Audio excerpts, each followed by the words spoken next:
Abbiamo presentato denuncia, l'ispezione e ovviamente chiarezza fino in fondo e tolleranza zero.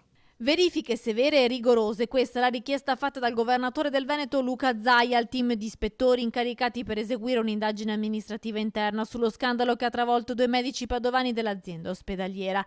Il mandato è stato assegnato al servizio ispettivo dell'azienda sanitaria Zero. Gli ispettori regionali saranno un dirigente medico, un dirigente esperto in organizzazione e gestione delle liste d'attesa, un esperto amministrativo di contrattualistica del lavoro. La preoccupazione è proprio il fatto che la sanità del Veneto è una sanità molto importante, una sanità che ha sicuramente dei primati che tutti ci riconoscono, ha tra diretti e indiretti, oltre 90.000 persone ci lavorano, 68 ospedali, 80 milioni di prestazioni sanitarie all'anno e 2 milioni di accesso al pronto soccorso. Allora, se c'è una mela marcia, ripeto, se c'è una mela marcia è giusto fare pulizia anche nell'interesse sicuramente del cittadino, del paziente e non ultimo di tutti quei lavoratori che si comportano onestamente nel mondo della sanità.